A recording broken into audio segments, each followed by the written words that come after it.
stroke. Now, many of those affected aren't what you would stereotypically think as someone who'd have a stroke, perhaps someone who is older. And a new campaign is raising awareness of the many different survivors. The Stroke Association are behind this campaign. They want to make sure people get the help they need. And we're joined in the studio by stroke survivor Alisha Malhotra and her father Shamit. Good to see you both this morning. Thanks for being here. Thank you. I mean, you're clearly not the stereotypical view of someone who would have a stroke.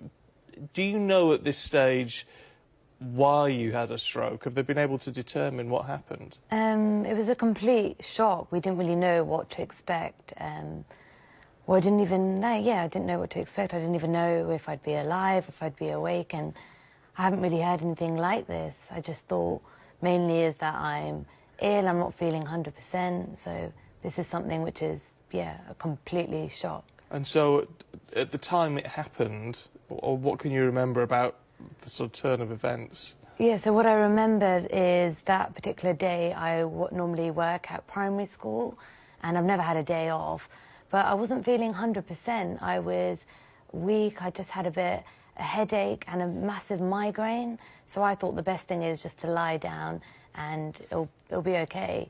And at this point, I just thought the first thing I said is, okay, do you know what? Take a day off. I've never taken a day off, but I said, it's okay, just take a day off and lie down, and if you're not feeling well, it's not the worst. And the first thing I did is I got the office and I said, you know, naturally you have to say I won't be able to come today. So that, unfortunately, the office was quite, it didn't come through.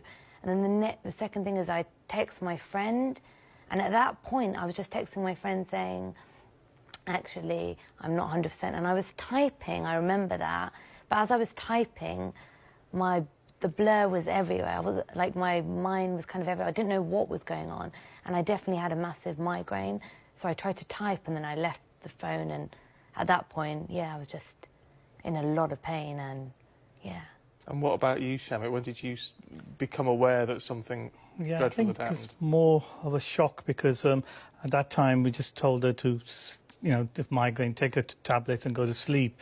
It was only a few hours later my wife checked on her, which luckily she was home, she normally isn't, and found that her pupils were dilated and she wasn't responding.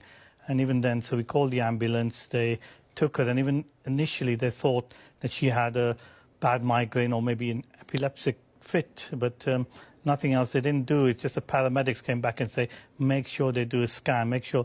And it's only when they did a scan, the doctor came back and kept saying, I'm sorry. She's very critical. She's had a burst aneurysm in the brain, and we don't know even. And I said, what do you mean by critical? She said, well, we don't know if she'll survive.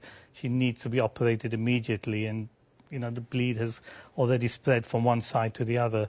And so it was, from then onwards, it was just a blur. Alisha, what was it like when you came round? Were you aware of what had actually happened to you? Like just after the stroke, straight away. I took a long time to even understand what was going on. What I thought happened is I just thought, if I'm honest, I'm so tired, weak, but I'm going to get better, so I wasn't really worried about it. So I just thought, but then at that point, after the stroke, I knew I had to read, write, learn.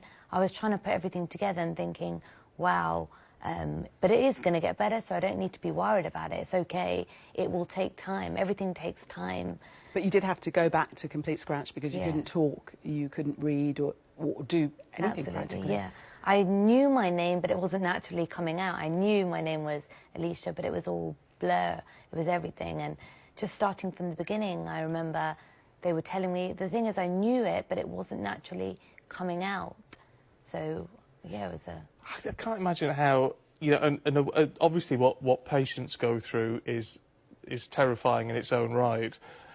But for parents, Shamit, I can't imagine what you and your wife actually thought when you see your daughter. She's survived, but she isn't moving. She isn't able to coherently come out with anything. What on earth do you think you're left with? I think it was just hope, because initially, please save her, that's all we kept saying. And then once that was there, then she was in hospital for over 5 months. We didn't know whether she'd wake up, so just a movement, a little movement on her hand. Every day, every week, we were praying for something.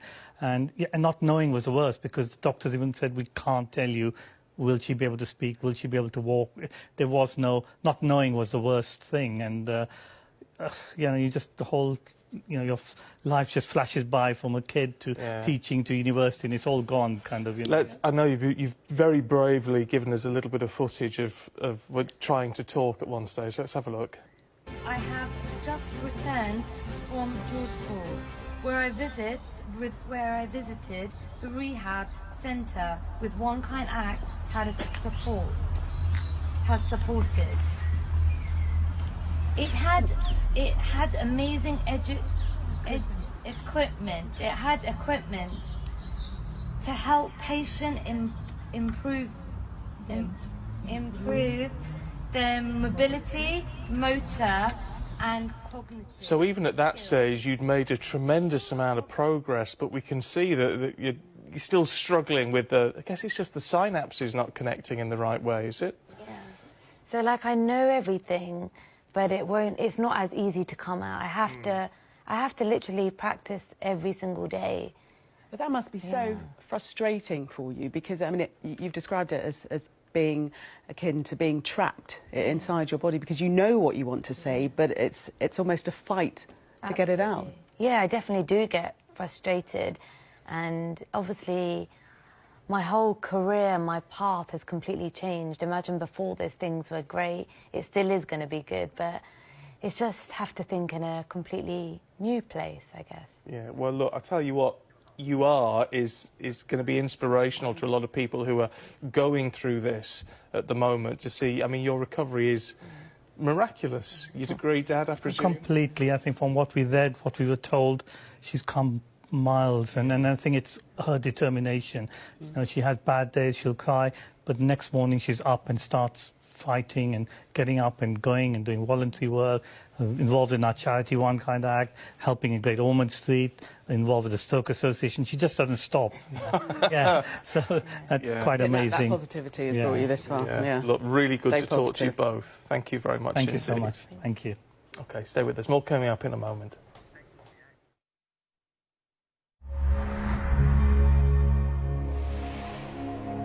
Hi, I'm Hannah Stott with the latest showbiz.